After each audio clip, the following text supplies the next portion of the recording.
Hello, everyone, and welcome to the Hospital Marketing Podcast. I am your host, Patrick Bender, along with the CEO of DTC Perspectives, Scott Ehrlich. On this podcast, we will be hearing from leaders in the hospital marketing space about what makes a great campaign, how you can define success, and where hospital marketing is headed. We have some great guests on this edition of the Hospital Marketing National Podcast, including Greg Abel, the founder of Tailfin Marketing Communications, Jim Lake, the managing partner of Michael Walters Advertising, and Shawn, the chief digital strategist and healthcare practice lead at Rhino. To start things off, Scott had a chance to catch up with Greg Abel over at Tailfin Marketing. I'm here with Greg Abel, the founder of Tailfin. Greg, thanks for joining us today. Absolutely. Greg, how do you come up with great creative in your marketing? Well, that's the trick, isn't it? I think there's a lot of different approaches depending on really what you're trying to put out into the market. So, if you have a product or a category that's pretty straightforward, the challenge is usually finding a way to bend that narrative so that it isn't quite so straightforward. So that's why you see a lot of really sort of out there and different approaches to selling things that are kind of everyday and ordinary. When you're selling Doritos, you've got to sell a little bit more than nacho chips. You've got to sell sort of a story. I think, when it comes to some of the clients that we deal with a lot in places like higher education and healthcare, kind of the opposite holds true. I think that what we do is instead of trying to straighten out that narrative, we try and dig deeper into it and really find the stories that are a part of those organizations. Because when you think about it, a hospital or a physician's office or an individual doctor, they have so many interactions every single day that are so meaningful. Sure. So what's up to us is to find a way to shape that so it's a little bit more human, a little bit more connective, and really try and run away from the platitudes, the things that everybody tries to claim that doesn't really have any human skin on it. So I think one of our keys is to do a lot of listening at the outset and really dig in to figure out what are the real stories and what's the best way to tell them, because there are plenty out there as long as you know where to look, and as long as you're not afraid to take the chance of telling it in a really connective and motivating way. So having touched on that a little bit, can you give me more specifics on that? Because you've kind of answered what my next question is going to be, which is how do you kind of break through that clutter? And I know you said you really dig down and listen well. Can you give me a specific example of maybe a campaign you've done where you think you've done that really well? Yeah, we're working a lot currently with Phoebe Healthcare down in Albany, Georgia. And this year, last year we did a brand refresh, which was really pretty high level because we're trying to communicate some broad organizational sort of feeling. But this year we've been focused a little bit more on two of their key service lines in cancer and heart care. As you can imagine, with both of those, those are really critical, big life impact areas where people have an emotional connection to their medical care. Sometimes, you have a strep throat, you go to the doctor, you come home, you're fine. But when it comes to your ticker, when it comes to the big C word, those are two things that really have some depth of story because they are typically medical journeys. So what we've done is reached out to those treatment teams, both the heart and cancer teams at Phoebe, and kind of helped them outline what we were looking for. And really what it came down to were people that represented their community, people that had unique and different stories, and people who truly had an arc to their story, where, and many times, when you're talking about things like heart or cancer, you're dealing with people who typically, by the time we get to them, they've already had a really positive outcome. They're in remission, they've solved a heart problem. But what's amazing is that if you can get to those folks that have the backstory that can vividly remember and convey what it's like to be scared, what it's like to feel confused or alone, and really sit with those folks and let them tell their story. Let them on a pretty long leash to be able to walk you through what that whole process was like. That's typically where the magic is. Now, of course, we're not making movies here, so it does take a deft hand to take those stories and find the right highlights, find the right way to distill and condense it to deliver the emotion. Let's focus on that. Obviously, like you said, you're not making movies, which means you don't have a movie budget. How do you take that limited budget and make sure that you're getting a lot of bang for your buck and distilling that, getting across what you need to do, but also not breaking your client's bank? Well, things are so much different than when I first got into the business, a few decades back. You can actually deliver cinematic feeling and sort of context at a much more affordable price point than you ever could before. I mean, we've done some amazing testimonial shoots down at Phoebe with some of their patients with a two-man crew, literally a guy working a camera and a guy handling audio, and then one of our creative directors acting as director. So I think that the key is don't try and overproduce. Sure. You want to make sure that you have a good level of finish and feel so that people don't feel like this was a stop somebody in the hallway iPhone moment. But I think that the key is not being afraid to spend the time and let the storyteller kind of tell their story, and then do your best to kind of steer them back to the essence of their own story. I think a lot of people, it sometimes takes some repetition to get to the that sort of singular nugget. But the other thing I'd say is the preparation is key. Really understanding sort of where they're coming from in mindset. So we typically do pretty extensive phone interviews or even in-person interviews before we ever turn a camera on, so that we can establish a little bit of rapport, so we have an idea of where the story is going to go, and then we can set the stage Sure. so that the people can get there pretty quickly and pretty deliberately. Greg, how do you take that model and apply it to mediums outside of TV and video?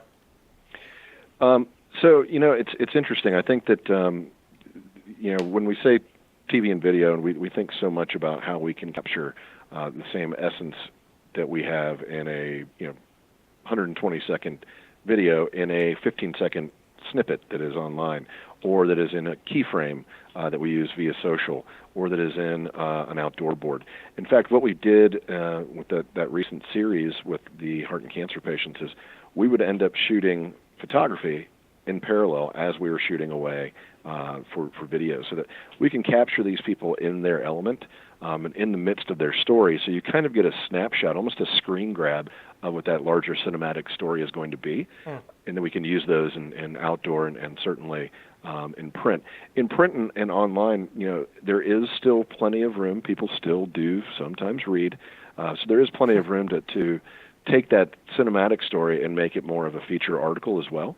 Especially when you have some really nice, vivid imagery, and the ability to give the reader the chance to bail out of your story if they just want to watch the video. So I think that all really does play together. When you're looking at your campaigns, post-campaign, how do you know if it's worked? How do you measure success in your campaigns?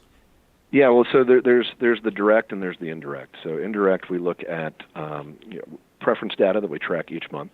And so many times we'll tweak that preference monitoring so that we can really check for certain blips. When it comes to things like heart and cancer care, it's pretty simple. We can look at heart and cancer care preference numbers month over month or year over year to see what kind of impacts our campaigns have. I mean, the truth is when we're in market loaded for bear, and we typically are on TV, we're in outdoor, we're all over digital, we're in radio, we're even in their movie theaters. So when we're there, you can really feel the impact of that trumpet and that giant sort of blazing open sign, and we see amazing lifts in that perceptual measure. The other thing that we can do is the more direct measures. So those are things that we can do digitally, and we typically have activators at the end of TV spots, or certainly in outdoor and in print, and obviously online, that will drive to specific landing pages within our website, so we can monitor that traffic in sort of a singular way, knowing that that's really the only way that you're going to find that site or that particular landing page is via that ad element.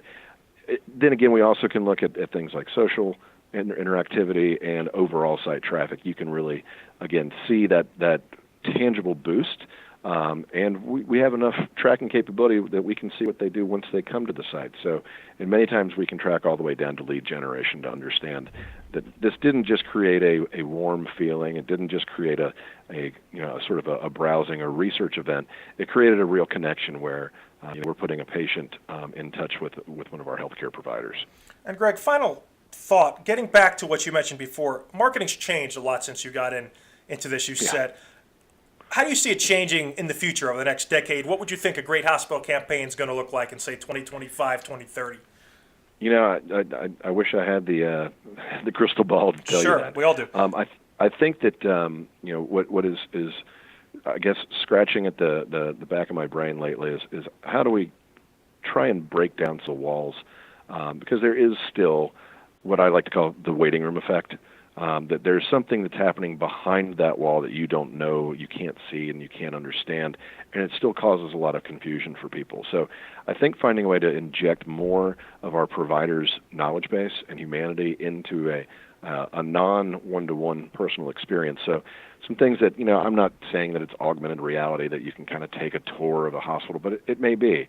It may be that we have more virtual knowledge bases where you can have a more full and deliberate and informative explanation of what a procedure is about, or what a physician's like, or what a facility is like.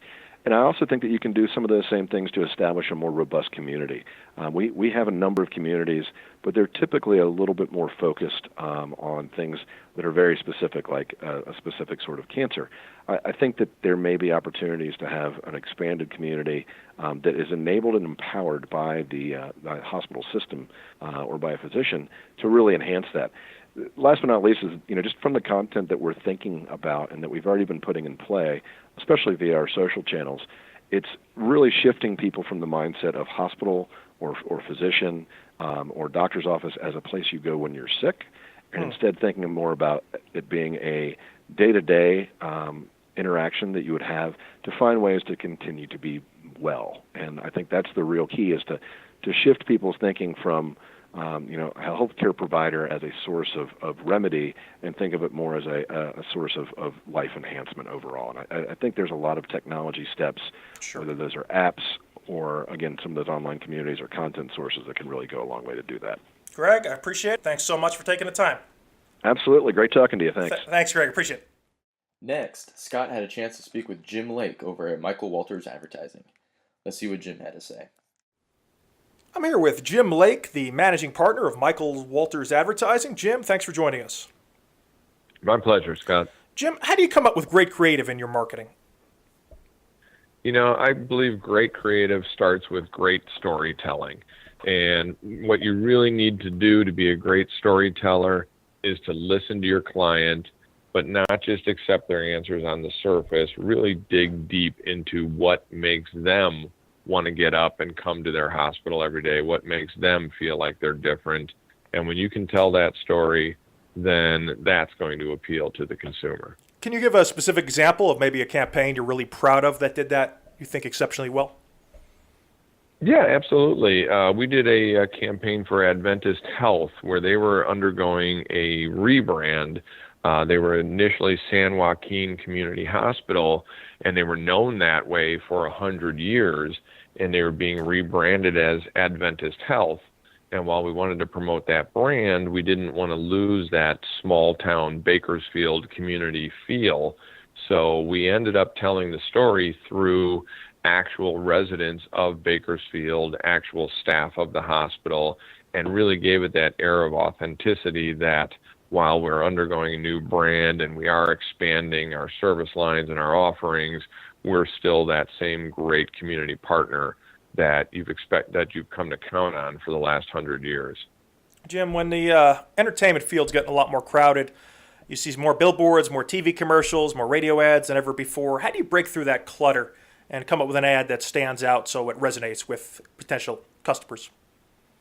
I think breaking through the clutter, again, kind of goes back to the good storytelling. A lot of people, marketing and advertising became very data-driven, and as a result, a lot of the creative had a very data check-off-the-boxes kind of feel to it. So if you can kind of pull yourself out of that and start to tell the story a certain way, and a big way we do that is we've always operated on the principle that people shop with their head and buy with their heart, so that everything we need to do needs to address both of those audiences. So like I say, oftentimes creative was very data-driven, very service line-driven, and it took away the emotional element of marketing. And healthcare marketing is an emotional decision for both the patient and the family and everyone that's affected by it. So you need to really strike that balance. When you talk about that balance, I know you mentioned the emotional side just now, but then how would you define a successful campaign? What metrics would you use to say this campaign worked well, this one maybe not so well?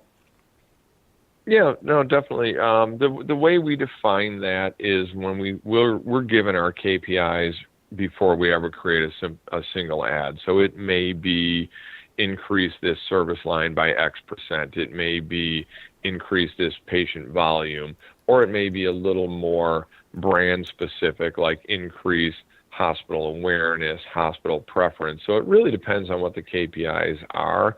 But we always define those before we start doing creative and before we start doing campaigns. Definitely some of our most successful have been when we sort of switched the marketing model, where it used to be set the brand and then the service lines kind of fall underneath that brand campaign. A lot of our clients now, due to budget restrictions and financial pressures, we really create the service line campaigns, which sort of then build the brand from the ground up. So it's kind of taking an opposite approach of showing that perhaps you're good at cancer or orthopedics or cardiac care, and all of that builds to the overall brand of what you're known for and what you're effective at. Very interesting, because I know I see a lot of top-down or hear a lot about top-down, but I think that's very interesting to focus on the unique specialty of a practice and, like you said, build the brand from that versus, again, coming up with the coordinated strategy, I guess, beforehand and kind of build out from that. Have you seen good success with that? We've seen a lot of success with that kind of bottom-up approach, because ultimately, while you do need brand awareness, brand preference, et cetera, we're all held to driving service lines, driving revenue, driving performance. And without those, none of the good work that hospitals do, none of the community and life-changing work that hospitals do would be possible if we're not first hitting all of our financial and revenue goals. Sure. I know you mentioned the limited budgets. What areas do you think is the best to focus on with a limited budget? What media mix, what sort of research planning? Where would you advise someone, or if someone came to you and said, I have a very tight budget, and I know tight budget means different things to different size hospitals, where would you advise them to put most of those dollars?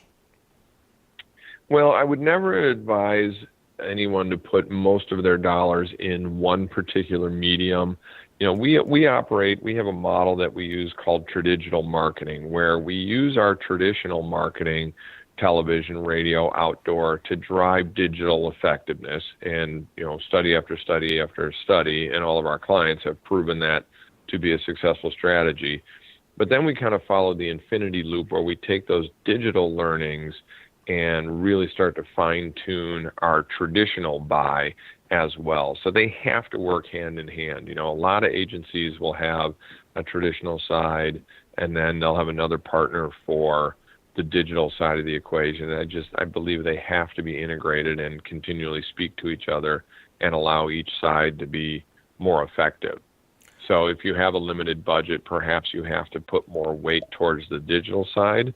But unfortunately, at that point, you're getting a consumer later on in the equation, versus when you use the traditional side, you're getting a consumer, especially a healthcare consumer, a little earlier on in the process, where you can generate some top-of-mind awareness, so that when the need does arrive and they turn to an online answer, that your message resonates a little bit better with them. I understand. What do you see changing in hospital marketing right now, and how do you see that progress over the next decade? For example, what would a hospital marketing campaign in, say, 2025, 2030 look like in your mind?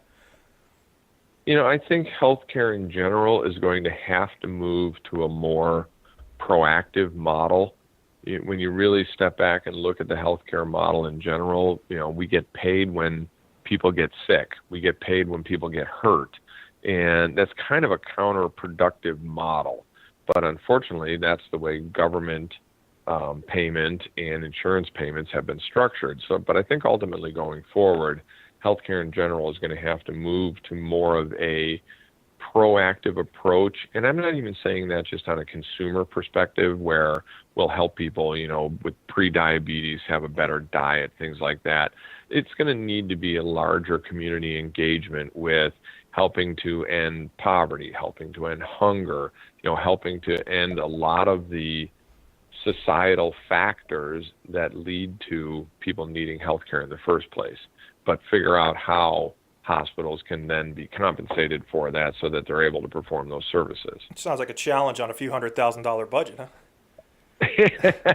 It's a challenge no matter what scale you're looking at. It's definitely a challenge, but I think that's what's going to lead to the most successful outcomes if we're trying to look to improve healthcare marketing or healthcare in general over the next 15, 20 years. So if there's one specific takeaway you would want a healthcare marketer to take from this, what would you recommend to them to do, most importantly, more than anything else? The thing I would really recommend for them to do, and a big approach that we've taken that is been very positive for our clients, is to have a combination of proactive marketing and reactive marketing. And what I mean by that is have marketing that tells the consumer who you are, what your strengths are. Don't try to fool them or yourselves. Every hospital knows what service lines they're best at and which ones they're not. And have a proactive message there to remind the consumer that they are experts in, A, B, and C service lines. But then have the other half of your marketing efforts be there for the reactive times when someone is having an issue, when someone's having a health concern, that we've hopefully already laid the groundwork of perception and awareness, but now we're online and exactly where they need to be when they're looking for help or information. To wrap things up, I had a chance to speak with Shawn Gross over at White Rhino. I'm joined by Shawn Gross, Chief Digital Strategist and Healthcare Practice Lead from White Rhino. Shawn, I appreciate you taking time to join us. Why don't you go ahead and give us a little overview on White Rhino and what you guys do? Thanks, Patrick. Well, happy to be joining you for today's podcast. Yeah, I can tell you that White Rhino is a strategic marketing agency that specializes in healthcare marketing, and we're just 20 minutes outside of Boston. I've been with the agency now for, this is my fourth year, and before I joined the agency, I was the head of digital marketing at Mass General Hospital and at Tufts Medical Center, and that's actually one of the reasons I was pulled and drawn into White Rhino, because as the agency for the last 20 years has focused on B2B marketing, so we work with SAP, we work with Nuance, we work with companies like Walters Kluwer. These aren't necessarily household names, but they are in the B2B and the healthcare space. We've been focusing more and more on providers, and one of the things that drew me to the agency was that I could take all the great stuff that we do for inbound marketing, digital marketing, traditional brand marketing that we do on the B2B side.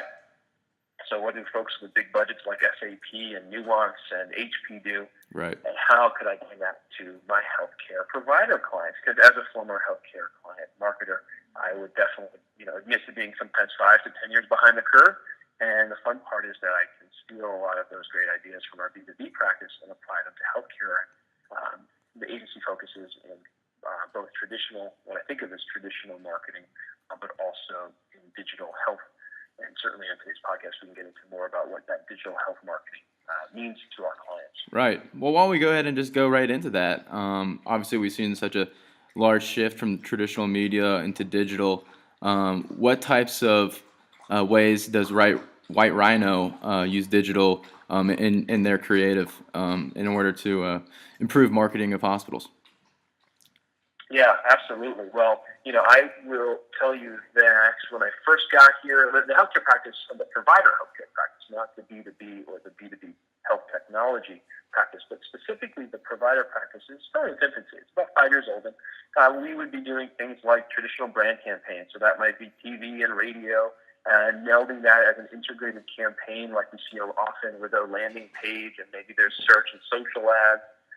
We'll call that, hospital traditional marketing or integrated marketing 1.0. We do that, but, the truth is we don't do much of that anymore. The majority of the work is what I think of as hospital marketing 2.0 and maybe even 3.0, dare I say. 2.0 would be your website redesign. your mobile application development, things that are really digital-centric in nature. And on the third tier, they fall into this digital health bucket, and we get excited about this bucket. Yeah. This is what we believe to be the next frontier of healthcare marketing, and that is really weaving digital marketing into the operational fabric of the organization so that patients don't feel like they're being marketed to at all.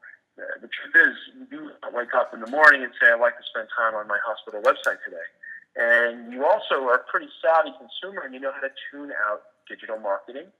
And so digital health allows us to build solutions for our clients. So an example might be in-building wayfinding, or an app that a physician prescribes to a patient at discharge that nurtures the patient, builds loyalty in a relationship, and keeps them compliant with their follow-up care. These things don't feel like advertising at all that we want to tune out, but instead really great content experiences that we tell friends and family about. It builds loyalty between brands. And there's a lot of folks in the commerce space, in the commercial retail market, like Starbucks or Target or Amazon, that have really aced this. And what we get excited about at White Rhino is how to bring that type of thinking to our hospital provider clients. Great. Yeah, and I'm sure, with that shift to digital, there's more metrics you can use in order to define a successful ad or campaign, right? You got it. Yeah, and in those second and third buckets, we get also excited about what those possibilities look like. So, again, I think back to my days at Mass General and Tufts Medical Center, going back almost now a decade. Hospital website redesigns, social media campaigns. Typically, we measure these by the amount of eyeballs and unique visitors that we got captured. Now, if we were smart, we would work with our outpatient clinics, and we would sync up with operations to track things like appointment requests. So, I think of the request an appointment button on a hospital website as the equivalent to the add to cart button Right. on the Amazon website. And that's really the holy grail for a healthcare marketer. But with that said, thinking about that digital health bucket, my whole life as a healthcare marketer was always focused on being asked to get new patient volume, always thinking about prospects and never focusing on current patients. So when you start thinking about current patients, one of the things that we do at White Rhino is we work with our clients to establish a dashboard for reporting metrics that aren't just on unique visitors and eyeballs and requesting appointment inquiries, but really on the shift and measuring satisfaction growth, bettering outcomes, determining where patients, what tools that they're using to better their experience, and what we can help healthcare marketers install into the organization. So an example of what those tools might look like are CRMs. Yeah. Putting a CRM behind a hospital website and being able to go to the C-suite in this dashboard to say, our hospital website didn't just produce X amount of traffic or Y amount of new appointment requests, but it also helped build prospective database profiles. Exactly. When we hear a lot about healthcare marketing and CRM use, it's focused on existing patients, but there are ways, and we're helping folks measure this, that they can provide great online experiences and ask for an email address, ask for a name, ask for a zip code, non-threatening, if you will, in a non-threatening way, to progressively profile someone as they use the hospital website or some digital application to build a CRM profile that can then be nurtured in the future through marketing automation and inbound marketing technology. So that might be, putting your zip code in the doctor finder application, thinking that you're using it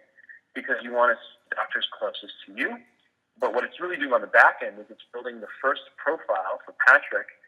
We don't have your name yet, we don't have your email address, but guess what? We do have your zip code. Right. And as you go through the website experience, we're going to ask you for more revealing information about yourself so we can build that profile and market to you in the future. And again, Right. This is happening in other industries.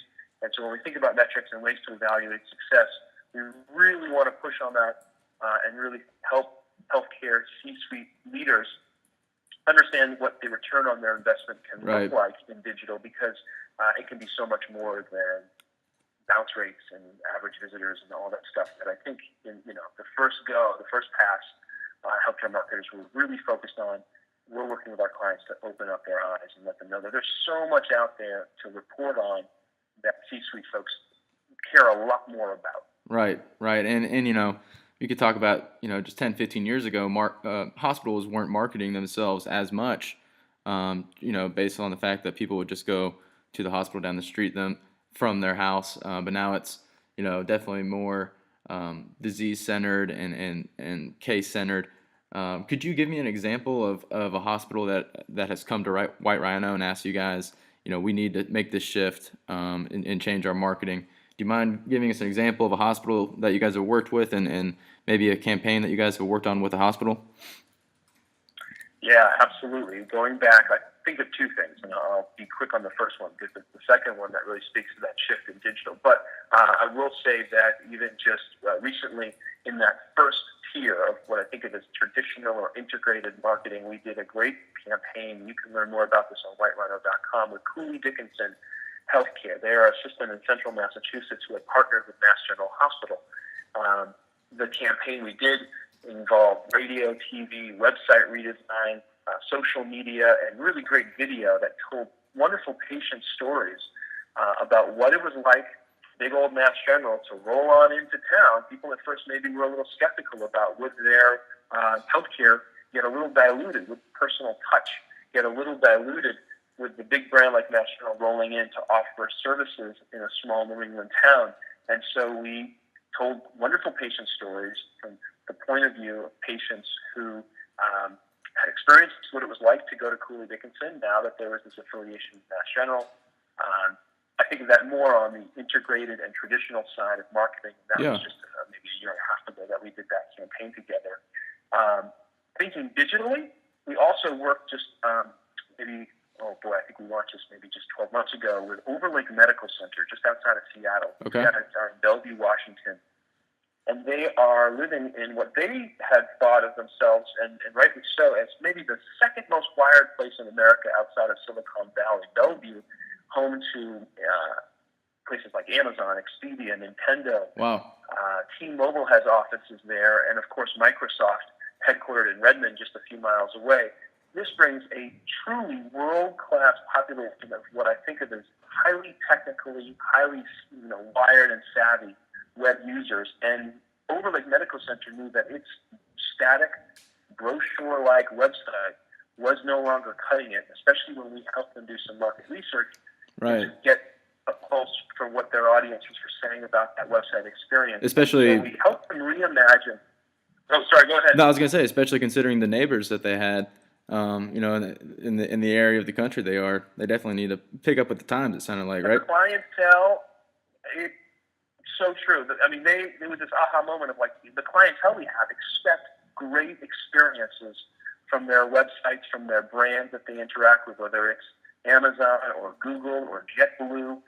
Folks were not going to give any discounts to their hospital or their medical center just because it was a nonprofit organization. They expected the same gold standard experiences that they got elsewhere in their retail and consumer-driven lives. So interestingly enough, this Overlake Medical Center website was really this reimagining. Senior management they were very open-minded and really gave us a lot of leeway in our digital strategy planning. They saw the research. They saw what patients were wanting. And I think typically most people think of the hospital C-suite as a pretty conservative bunch. Well, the folks at Overlake, when they saw the data, said, okay, well, how do you think we should solve this then? And we said, what if a hospital website and a Google search engine could get together and have a baby? What would that look like? We could reimagine a static brochure-ware-like website and make it a search application. Because after all, that's what people are doing. They're getting diagnosed by their PCP with their condition or disease, and they're going to Google, and they're doing long-tail keyword searches looking for physicians and treatment programs and hospitals. Well, what if we built the website to reflect that great Google-like search experience? So that's an example of, and then you have to check out Overlake Medical Center's website to see what I'm talking about. But for your listeners, it's an example of bringing an element of fun, and sometimes, at work, the word fun can sort of rub people the wrong way. Bringing an element of fun and being okay to reimagine or open to reimagining the norms and the conventions in healthcare. I believe that's where, and this is what folks at White Rhino advocate for, myself and the rest of the team here. We think that's what's going to really bring true reinvention and better experiences to patients in healthcare. It's going to be from those brands who are willing to color outside the lines. So again, instead of just a mundane, static website that's brochure-like, what about a Google site that is search-centric, it's personalized, it gets to know your search history and make recommendations, just like Amazon might, as you spend more time with the site. Those are the types of campaigns or projects that we're working on at the agency to help our clients get to that place of healthcare consumerism where healthcare audiences are much more empowered than they've ever been before to choose healthcare, to refer friends and family to healthcare, and really control the decisions around what doctors and system practices they go to. I really appreciate you taking time to join us today, Shawn. Shawn Gross, Chief Digital Strategist and Healthcare Practice Lead with White Rhino. You can check out their website at whiterhino.com. Shawn, again, thanks so much, and hope we can talk again soon. Absolutely. Thanks, Patrick, for the opportunity. I really enjoyed joining you on the podcast today, and definitely would love to hook up again on this in the future. That wraps up the 5th episode of the Hospital Marketing National podcast. I'd like to thank Greg, Jim, and Shawn for their time and their thoughts. We'd love your input on great hospital marketing as well.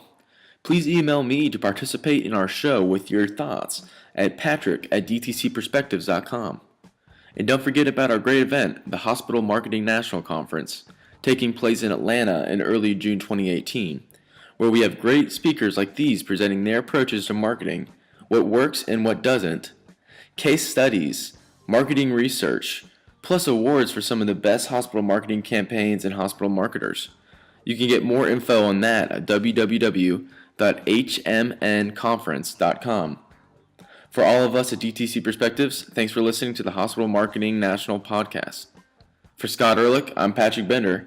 Looking forward to having you listen to our next show with more great guests and great content. Thanks, and have a great rest of your day.